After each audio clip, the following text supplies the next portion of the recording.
जय हिंद साथियों, आज की क्लास में हम लोग भारतीय संविधान की अनुसूचियों को स्टार्ट करेंगे, जिसमें आज हम लोग अनुसूची 1 से अनुसूची 6 तक पढ़ेंगे। तो स्टार्ट करते हैं आज की क्लास को।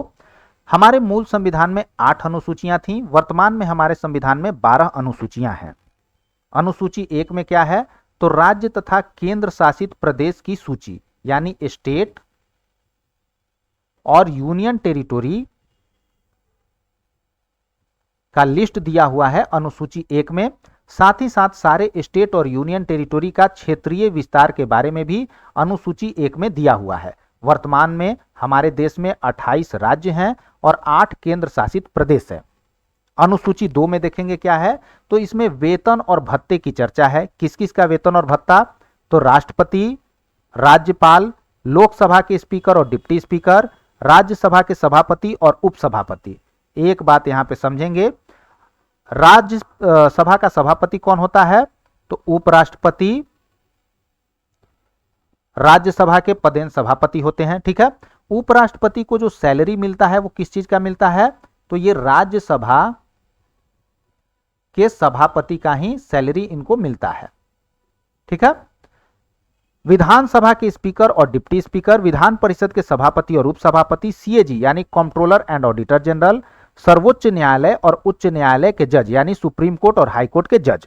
आगे आएंगे अनुसूची 3 में क्या है, तो शपथ और प्रतिज्ञा का प्रारूप है। अब एक सवाल उठता है कि शपथ और प्रतिज्ञा में कोई अंतर भी है क्या, बिल्कुल है। शपथ कौन लेते हैं, तो जो ईश्वर को मानते हैं। प्रतिज्ञा कौन लेता है, तो जो ईश्वर को नहीं मानते हैं।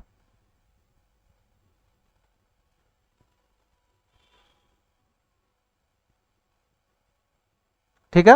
अब शपथ या प्रतिज्ञा जो है उसमें दो बातें होती हैं, क्या, तो एक तो जो पोस्ट आप होल्ड कर रहे हैं उसकी शपथ लेंगे, और दूसरा उस पोस्ट से रिलेटेड गोपनीयता आप बनाए रखेंगे। आप किसी थर्ड पर्सन के साथ कोई भी जानकारी साझा नहीं करेंगे, ठीक है।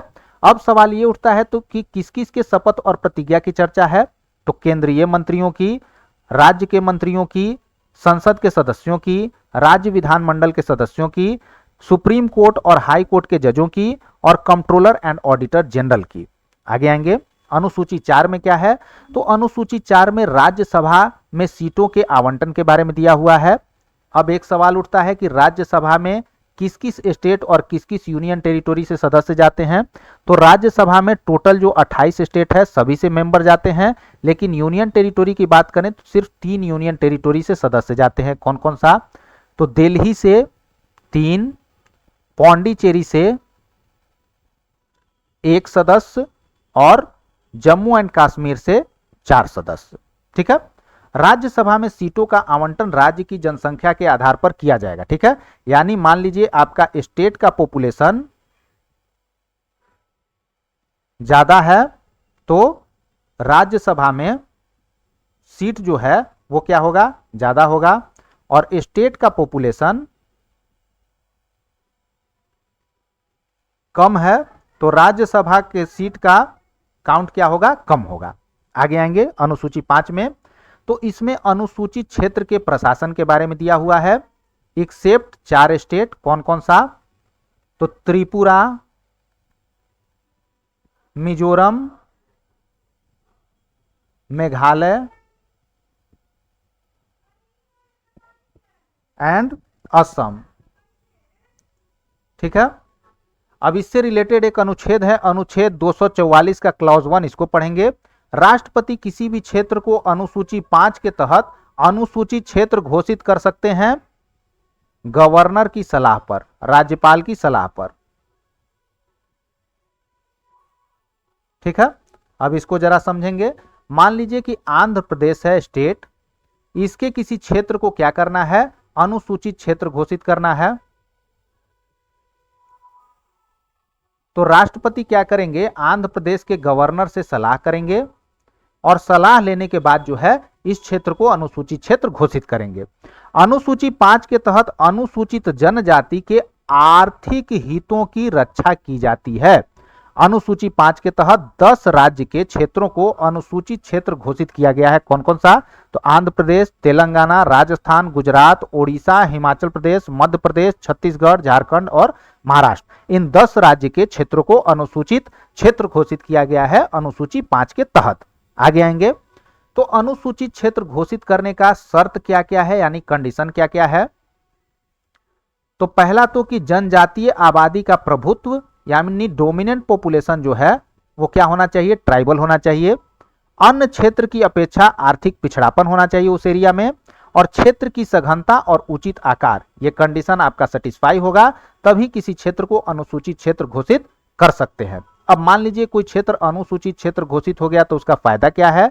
तो इसके तहत इन क्षेत्रों में निवास करने वाले अनुसूचित जनजाति के आर्थिक हितों को सुरक्षा प्रदान किया जाता है।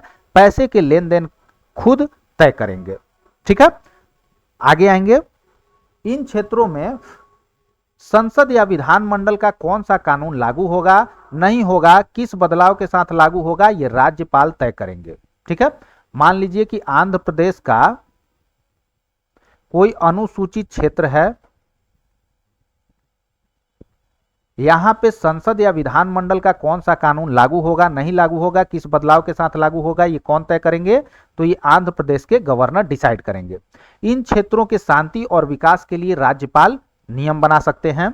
इन राज्य में राज्यपाल ट्राइबल एडवाइजरी काउंसिल का गठन करते हैं। ठीक है, ट्राइबल एडवाइजरी काउंसिल में मैक्सिमम जो है वो आपका 20 मेंबर हो सकता है, 20 सदस्य हो सकते हैं, और इस 20 सदस्य में से 3/4 सदस्य जो हैं वो उस स्टेट के कौन होंगे?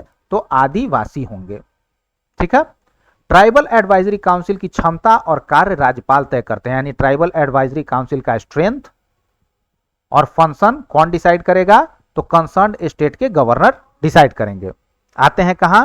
तो अनुसूची 6 में असम, त्रिपुरा, मिजोरम और मेघालय के जनजाति क्षेत्र का प्रशासन। एक अनुच्छेद है 244(2), इसको देखेंगे। राष्ट्रपति असम, त्रिपुरा, मिजोरम, मेघालय के अंदर किसी क्षेत्र को जनजाति क्षेत्र घोषित कर सकते हैं।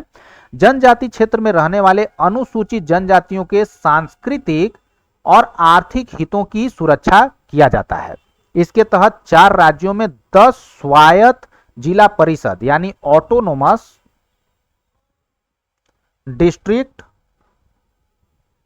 काउंसिल की स्थापना की गई है। ये जो 4 स्टेट हैं इनमें चारों में मिलाकर 10 जो है ऑटोनोमस डिस्ट्रिक्ट काउंसिल की स्थापना की गई है।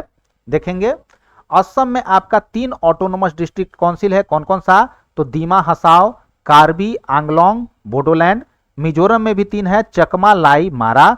मेघालय में भी 3 है, गारो, जयंतिया, खासी।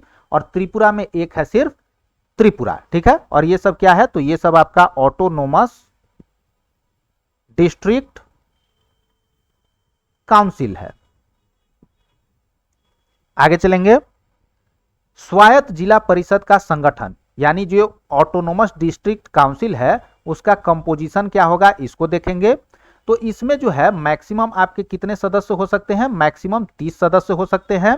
एक एक्सेप्शन है बोडोलैंड एडीसी जिसमें कि 46 सदस्य हैं। ठीक है, 30 सदस्य में से 4 सदस्य को जो है वो उस राज्य के राज्यपाल द्वारा मनोनीत होंगे, यानी 4 सदस्य को राज्यपाल जो है नॉमिनेट कर सकते हैं। ठीक है, तो स्वायत्त जिला परिषद यानी ऑटोनोमस डिस्ट्रिक्ट काउंसिल में मैक्सिमम 30 मेंबर होंगे, और 30 मेंबर में से मैक्सिमम 4 मेंबर को कौन नॉमिनेट कर सकता है? तो उस राज्य के राज्यपाल। ठीक है, असम के केस में क्या है? तो इन क्षेत्रों में संसद या राज्य विधानमंडल का कौन सा कानून लागू होगा, नहीं लागू होगा, या किन बदलाव के साथ लागू होगा, ये असम के राज्यपाल तय करेंगे।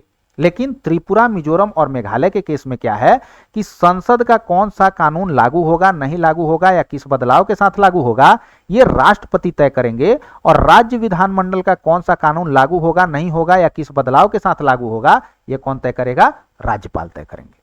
ठीक है, तो आज का क्लास इतना ही। कल के क्लास में हम लोग अनुसूची 7 से अनुसूची 12 तक पढ़ेंगे। वीडियो यदि पसंद आया हो तो लाइक, शेयर, सब्सक्राइब जरूर करें। Thanks for watching students. Bye, have a nice day.